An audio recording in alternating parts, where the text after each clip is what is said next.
ಮಂಡ್ಯ ಮಣ್ಣಿನ ಮಗ Pradeep. Hi friend, ನೋಡಿ ತುಂಬ ಸಕ್ಕತ್ತಾಗೈತೆ. ಇದು ಕಕ್ಕೆ ಮರ ಅಂತ, ತುಂಬ ಸಕ್ಕತ್ತಾಗ ಯೆಲ್ಲೋ ಕಲರು ವೈಟಲ್ಲಿ ಹೂವು ಬಿಟ್ಟೈತೆ. ತುಂಬ ಸಕ್ಕತ್ತಾಗಿ ಕಾಣ್ತೈತೆ. ನೋಡಿ ತೋರಿಸ್ತೀನಿ ನೋಡಿ. ಇದನ್ನ ಯುಗಾದಿ ಹಬ್ಬದಲ್ಲಿ ದೇವ್ರಿಗೆ ಅಂತ ಮುಡಿಸ್ತಾರೆ. ಇದನ್ನ ಕಕ್ಕೆ ಮರ, ಕಕ್ಕೆ ಹೂವು ಅಂತ. ಈ ಮರದಲ್ಲಿ ಲಕ್ಷ್ಮೀನಾರಾಯಣ ವಾಸ ಮಾಡ್ತಾನೆ ಅಂತ ಹೇಳ್ತಾರೆ ಹಿರೀಕರು. ನಮ್ಮ ತಾತ ಮುತ್ತಾತಿರು, ನಮ್ಮ ತಂದೆದಿರೆಲ್ಲ ಹೇಳ್ತಾರೆ ಆ ಥರ. ಕಕ್ಕೆ ಮರ ಅಂತ. ಇದನ್ನು ಹೂವು ತಿಳಬೇಕು ಅಂದರೆ ಇದನ್ನು ಮೊದಲು ಪೂಜೆ ಮಾಡಿ ಸಣ್ಣ ಮಾಡ್ಕೊಂಡು ಮರ ಹತ್ತಿ ಹೂವು ತಿಳಬೇಕು.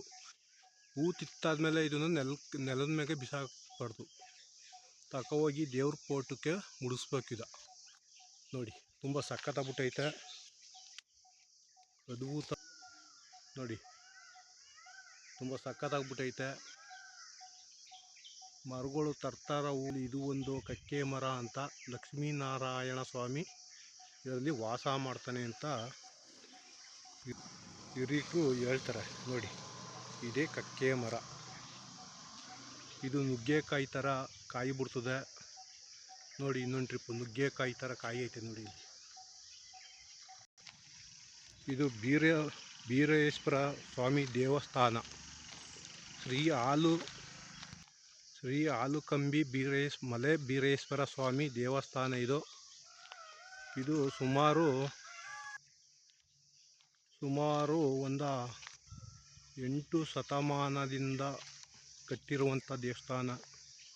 ನೋಡಿ ಇದೇ ಬೀರೇಶ್ವರ ಸ್ವಾಮಿ ದೇವಸ್ಥಾನ. ತುಂಬ ಸಕ್ಕತ್ತಾಗೈತೆ. ಕಲ್ಲರು ಕೂಡ ತುಂಬ ಸಕ್ಕತ್ತಾಗಿ ಮಾಡಿದ್ದಾರೆ ಕಲಾವಿದರು.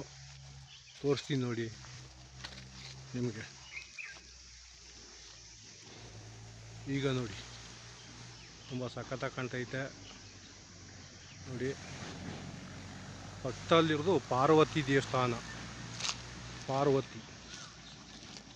ಪಾರ್ವತಿ ದೇವಸ್ಥಾನ ಕೂಡ ತುಂಬ ಸಕ್ಕತ್ತ ಕಟ್ಟಿದ್ದಾರೆ. ನೋಡಿ ಇದು ಪಾರ್ವತಿ ದೇವಸ್ಥಾನ. ಮಂಡ್ಯ ಜಿಲ್ಲೆಯಲ್ಲಿ ಚೀರ್ನಳ್ಳಿ ಗ್ರಾಮದಲ್ಲಿ ಐತೆ ಪಾರ್ವತಿ ದೇವಸ್ಥಾನ.